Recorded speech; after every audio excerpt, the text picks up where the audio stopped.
بسم اللہ الرحمن الرحیم. ڈیئر اسٹوڈنٹس، السلام علیکم ورحمۃ اللہ وبرکاتہ. آج ہم نے فرسٹ ایئر کی اسلامیات کا چوتھا سبق پڑھنا ہے. وجود باری تعالیٰ پر قرآنی دلائل. آج کے سبق کا عنوان ہے اس کا بقی حصہ. پچھلے اسباق کے اندر ہم نے قرآن مجید کی مختلف صورتوں سے 6 دلائل پڑھ لیے ہیں. آج کے سبق کے اندر ہم نے 7ویں دلیل پڑھنی ہے. تو اب ہم اپنا سبق شروع کرتے ہیں. دلیل نمبر 7 جس کی ہیڈنگ دی گئی ہے کہ انسان اور آسمان و زمین کی تخلیق اللہ تعالیٰ کے وجود کی بہت بڑی دلیل ہے. انسان اور آسمان و زمین کی تخلیق. اللہ تعالیٰ سورۃ الطور 27 پارہ کی آیت نمبر 35 اور آیت نمبر 36 کے اندر ارشاد فرماتا ہے ام خلقوا من غیر شیء ام هم الخالقون ام خلقوا السماوات والارض بل لا یوقنون. صدق اللہ العظیم.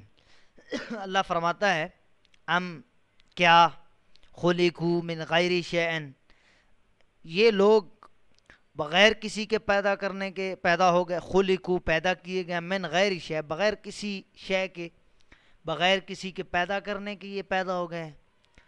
ام هم الخالقون یا یہ خود اپنے آپ کو پیدا کرنے والے ہیں. ام یا ہم وہ سب یعنی انسان الخالقون اپنے آپ کو پیدا کرنے والے ہیں. تو یہ دلیل ہے.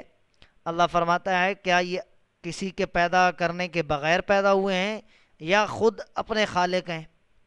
مطلب یہ ہے کہ نہیں، نہ بغیر کسی کے پیدا کرنے کے پیدا ہو سکتے ہیں اور نہ ہی اپنے آپ کو پیدا کرنے والے ہیں. تو ماننا پڑے گا کہ ایک اور ذات ہے جس نے انہیں پیدا کیا ہے اور وہ اللہ کی ذات ہے. اسی طرح فرماتا ہے ام خلقوا یا یہ میرا انکار کرتے ہیں اس وجہ سے کہ ام خلقوا السماوات یا انہوں نے خلقوا پیدا کیے ہیں السماوات آسمان والارض اور زمین. نہیں بل لا یوقنون بلکہ یہ یقین ہی نہیں رکھتے. تو اللہ فرماتا ہے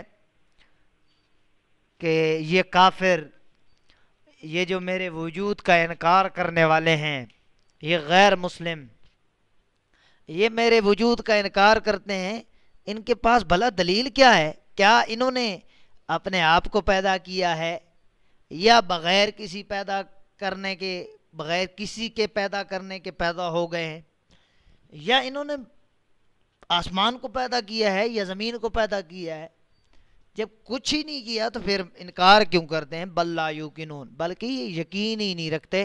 تو اللہ تعالیٰ ان آیات کے اندر کفار کو، غیر مسلموں کو، جو اللہ کے وجود کے منکر ہیں، چاہے وہ دہریہ ہوں یا کافر ہوں، سب کو مخاطب کر کے فرماتا ہے کہ جب نہ وہ بغیر کسی کے پیدا کرنے کے پیدا ہو سکتے ہیں، کیونکہ یہ عقلاً ہی محال ہے نا کہ بغیر کسی کے پیدا کرنے کی کوئی چیز پیدا ہو جائے، یا انہوں نے اپنے آپ کو پیدا کیا ہے جب اپنے آپ کو پیدا ہی نہیں کیا، اور نہ ہی انہوں نے آسمانوں کو پیدا کیا، نہ زمین کو پیدا کیا، نہ کائنات میں کوئی چیز ایسی نہیں ہے جس کو انہوں نے پیدا کیا ہو. جب پیدا کرنے والی ذات اللہ کی ہے تو پھر یہ یقین کیوں نہیں رکھتے؟ یہ یقین نہیں رکھتے. اللہ فرماتا ہے یہ ان کے یقین کی کمی ہے، ایمان کی کمی ہے.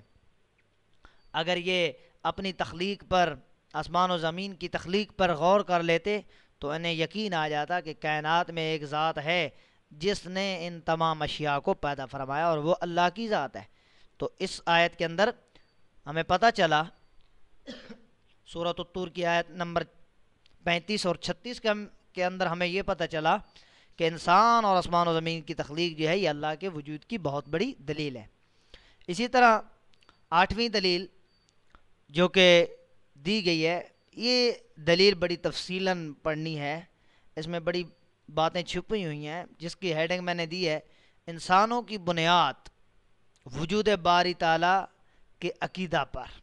یہ بہت امپورٹنٹ آیت دی گئی ہے اور امپورٹنٹ آپ کا عنوان ہے، اور اللہ تعالیٰ کے وجود پر بہت بڑی دلیل بھی ہے۔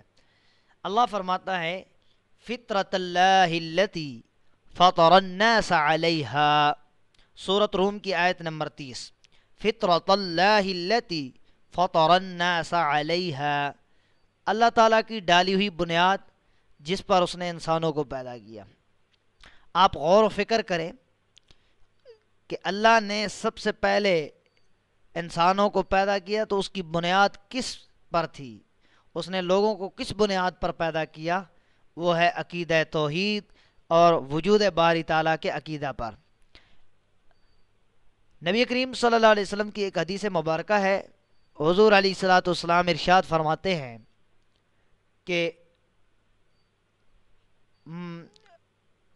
کل مولود یولد علی الفطرہ فاباہ یحودانہ او ینصرانہ او یمجسانہ او کما قال صلی اللہ علیہ وسلم۔ حضور نے فرمایا بچہ فطرت اسلام پر پیدا ہوتا ہے، آگے اس کے ماں باپ اس کو یہودی بنا دیتے ہیں یا عیسائی بنا دیتے ہیں یا اس کو جو ہے مجوسی بنا دیتے ہیں۔ یعنی جب بچہ پیدا ہوتا ہے تو وہ فطرت اسلام پر ہوتا ہے، فطرت پر ہوتا ہے، عقیدہ توحید اور وجود باری تعالیٰ کا قائل ہوتا ہے۔ جس طرح حضور نے فرمایا ایک جانور کا بچہ پیدا ہوتا ہے تو بغیر کسی عیب کے، جس طرح وہ گائے یا کوئی اور جانور اپنے بچے کو جنتی ہے، جانوروں میں سے مادائیں جو ہیں وہ مادہ جب جنتی ہیں تو وہ بچے بغیر کسی عیب کے تمام عیوب سے پاک ہوتے ہیں۔ اسی طرح انسان جو ہے جب پیدا ہوتا ہے تو وہ تمام کفر، شرک اور فسق، ان تمام عیبوں سے پاک ہوتا ہے، لیکن اس میں سب سے بڑا کردار اس کے والدین کا ہوتا ہے کہ وہ اس کو یہودی یا عیسائی یا غیر مسلم بنا دیتے ہیں۔ تو اللہ کی فطرت کیا تھی؟ اللہ نے جب آدم علیہ السلام کو پیدا کیا، آپ کی اولاد کو پیدا کیا، تو وہ تمام جو ابتداً جہاں سے انسانوں کی ابتدا ہوئی ہے، وہ پہلے جو ابتدائی انسان تھے وہ تمام انسان اللہ تعالیٰ کے وجود کے قائل تھے۔ حضرت آدم علیہ السلام نے جو تبلیغ کی، اور یہ کفر اور شرک تو بعد میں پیدا ہو گیا، حضرت نوح علیہ السلام کے دور میں پیدا ہوا۔ تو فطرت کیا تھی؟ اللہ نے بنیاد کس بات پر ڈالی تھی؟ وہ اسی پر کہ وجود باری تعالیٰ کا عقیدہ لوگوں کے اندر تھا اور وہ اللہ تعالیٰ کے وجود کے قائل تھے۔ تو اللہ فرماتا ہے فطرت اللہ التی فطر الناس علیہا، تم اس فطرت کی اتباع کرو، تم اس بنیاد کی اتباع کرو، اس کو فالو کرو، اس کی پیروی کرو جس پر اللہ نے انسانوں کو پیدا کیا۔ اور وہ کون سی بنیاد ہے؟ وہ ہے عقیدہ توحید کی بنیاد اور عقیدہ وجود باری تعالیٰ کی بنیاد۔ تو اس آیت کے اندر ہمیں یہ معلوم ہو گیا کہ سب سے پہلے جو عقیدہ لوگوں کے اندر تھا وہ اللہ تعالیٰ کے وجود کا، جس طرح آسمان و زمین کا وجود اللہ تعالیٰ کی، اور آسمان و زمین کی تخلیق، کائنات کی تخلیق اللہ تعالیٰ کے وجود کی گواہی دیتی ہے، اس طرح انسان کی جو فطرت ہے یہ بھی گواہی دیتی ہے۔ اگر آپ تاریخ کا مطالعہ کریں تو مہذب سے مہذب اور وحشی سے وحشی قومیں، ان کے اندر بھی اللہ تعالیٰ کے وجود کا کنسپٹ ملتا ہے، وہ اللہ تعالیٰ کے وجود کو مانتے تھے۔ آثار قدیمہ کے اندر جو تحقیقات ہوئی ہیں ان سے بھی یہ بات واضح ہو چکی ہے تو کہ دنیا کے مختلف گوشوں کے اندر جتنی بھی بسنے والی وحشی اقوام ہیں جن کی فکری اور ذہنی سطح بہت پست تھی، وہ بھی کسی نہ کسی طرح اللہ تعالیٰ کے وجود کے قائل تھی۔ اس سے ظاہر ہوتا ہے کہ وجود باری تعالیٰ پر ایمان اور انسان کی فطرت، یہ وجود باری تعالیٰ پر ایمان لانا یہ انسان کی فطرت میں داخل ہے۔ تو اس سے پتہ چلتا ہے ہمیں کہ اللہ تعالیٰ کا وجود جو ہے یہ سب سے بنیادی عقیدہ تھا۔ یہ بعد میں اس عقیدے کا انکار ہوا ہے، وہ کسی نہ کسی صورت میں لوگوں نے انکار کیا، وہ دہری ہو گئے یا غیر مسلم ہو گئے، شیطان کے ورغلانے کی وجہ سے۔ حضرت نوح علیہ السلام کے دور میں جو ہے لوگ مشرک ہوئے تو شرک جو آیا شیطان کی طرف سے آیا، ورنہ پہلے جو لوگ تھے تمام انسان وہ اللہ تعالیٰ کے وجود کے قائل ہے۔ تو آج ہماری جو ہے 8ویں دلیل پوری ہو گئی۔ اب ہم اپنی 9ویں دلیل پڑھتے ہیں. انسان کا وجود اللہ تعالیٰ کے وجود کی سب سے بڑی دلیل ہے. اللہ فرماتا ہے سورۃ الذاریات آیت نمبر 21 اور 22 کے اندر وَفِي الْأَرْضِ آیَاتٌ لِّلْمُوقِنِينَ وَفِي أَنفُسِكُمْ أَفَلَا تُبْصِرُونَ. اللہ فرماتا ہے اور زمین میں بہت سی نشانیاں ہیں، بے شمار نشانیاں ہیں، للموقنین یقین کرنے والے کو. پیچھے والی آیت کے اندر اللہ نے یہ فرمایا تھا پیچھے کہ وہ یقین نہیں رکھتے، جو یقین رکھتے ہیں ان کے لیے بے شمار نشانیاں ہیں زمین کے اندر، کہ وہ زمین میں بسنے والی اشیاء کو دیکھ کر اللہ تعالیٰ کے وجود کے قائل ہو سکتے ہیں. اور فرمایا وفی انفسکم، اور تمہاری اپنی ذات میں بہت سی نشانیاں موجود ہیں، کیا تمہیں دکھائی نہیں دیتا، کیا تم دیکھتے نہیں ہو. کس طرح انسان کے وجود میں اللہ تعالیٰ کے وجود کی دلیل ہے، انسان کا وجود اللہ کے وجود کی کس طرح دلیل ہے، آپ غور و فکر کریں. اس لیے مفسرین کہتے ہیں انسان جو ہے یہ ایک چھوٹا سا وجود ہے دیکھنے میں، بظاہر کائنات کے اندر بہت سی اشیاء ہیں جو اس سے بہت بڑی ہیں، انسان دیکھنے میں ایک چھوٹا سا وجود ہے، لیکن اس کو کہا جاتا ہے عالم صغیر. ایک ہوتا ہے عالم کبیر، یہ پوری کائنات اس کو کہا جاتا ہے عالم کبیر، اور جو انسان ہے اس کو کہا جاتا ہے عالم صغیر. عالم صغیر یعنی چھوٹا جہان، ایک ہے بڑا جہان، ایک ہے چھوٹا جہان. تو انسان خود جو ہے وہ چھوٹا جہان ہے.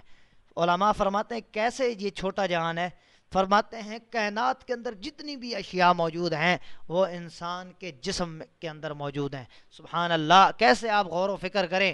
فرماتے ہیں زمین پر دیکھو، کائنات میں دیکھو، تمہیں دریا چلتے ہوئے نظر آئیں گے، ندیاں نظر آئیں گی، اور مختلف قسم کے جو ہے جھرنے، جھیلیں اور پانی کا بہنا، وہ سمندر کی صورت میں ہو یا دریا کی یا نہروں کی شکل میں ہو، تمہیں نظر آتا ہے. فرمایا انسان کے اندر بھی اس طرح اللہ نے یہ خون کا جو چلایا ہے سلسلہ، رگوں کے اندر، وینز کے اندر آپ کا جو خون گردش کر رہا ہے، چل رہا ہے. فرمایا دیکھو اس کی مثال ایسے ہی ہے جیسے پانی جھیلوں کے اندر، ندیوں کے اندر، نالوں کے اندر اور سمندروں اور دریاؤں کے اندر چلتا ہے.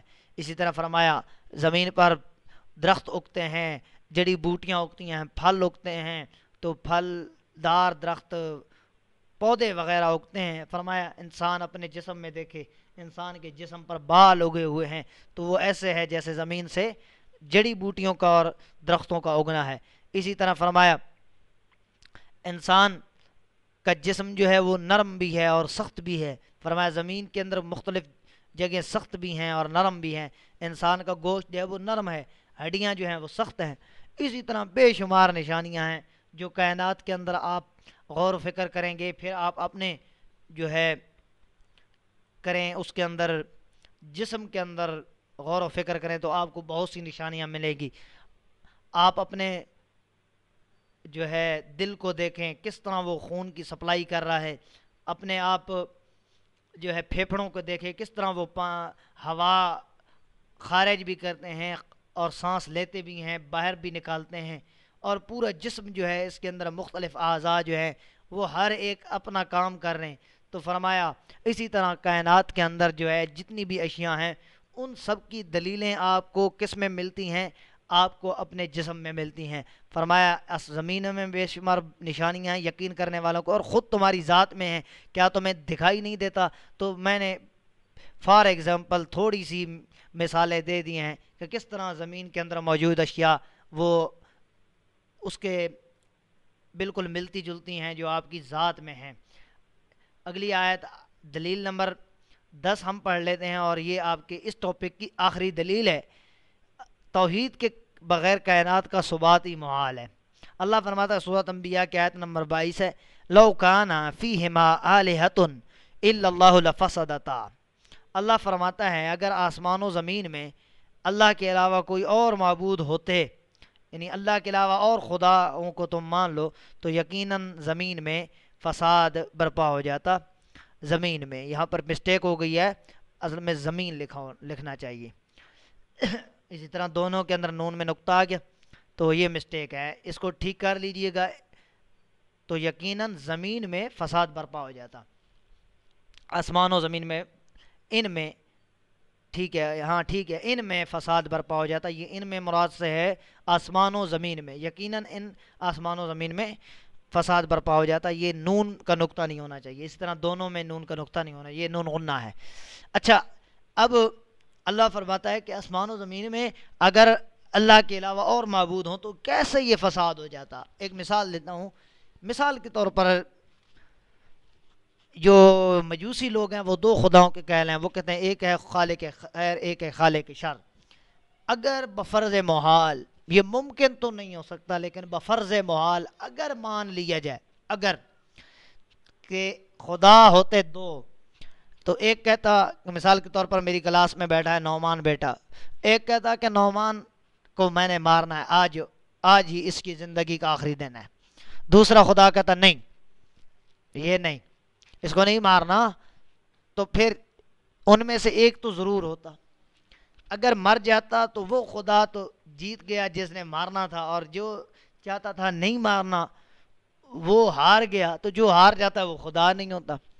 تو اس طرح فساد جو ہے وہ برپا ہوتا تھا۔ ایک اور مثال دیتا ہوں، آسمان و زمین میں کیسے فساد برپا ہوتا۔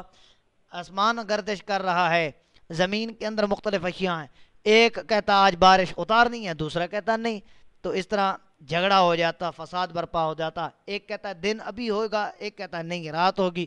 تو پہلی بات یہ ہے کہ فساد برپا ہوتا، اور دوسرا یہ کہ جو جیتتا وہی خدا، دوسرا تو خدا ہے ہی نہیں پھر۔ تو اس سے اللہ فرماتا ہے ماننا پڑے گا کہ اس کائنات میں خدا ایک ہے اور وہ اللہ کی ذات ہے، اللہ رب العزت کی ذات ہے۔ تو اگر آسمان و زمین میں اللہ کے علاوہ اور معبود ہوتے تو یقیناً زمین آسمان میں ان دونوں میں فساد برپا ہو جاتا۔ تو ان تمام دلائل سے ہمیں پتہ چلا توحید کے بغیر کائنات کا ثبات ہی محال ہے۔ ثبات کا مطلب اس کا ثابت رہنا، یہ محال ہے، کیونکہ اگر توحید کو نہیں مانو گے تو کائنات میں خلل واقع ہوگا اور فساد واقع ہوگا۔ تو یہ ہماری دلیل، اس سے ہمارا ثابت ہو گیا کہ اللہ کا وجود ہے اور اللہ تعالیٰ اس کائنات میں موجود ہے۔ انشاءاللہ اگلے ٹاپک کے اندر ہم اللہ تعالیٰ کی ذات اور صفات کے بارے میں پڑھیں گے۔ تب تک کے لیے والسلام ورحمۃ اللہ وبرکاتہ۔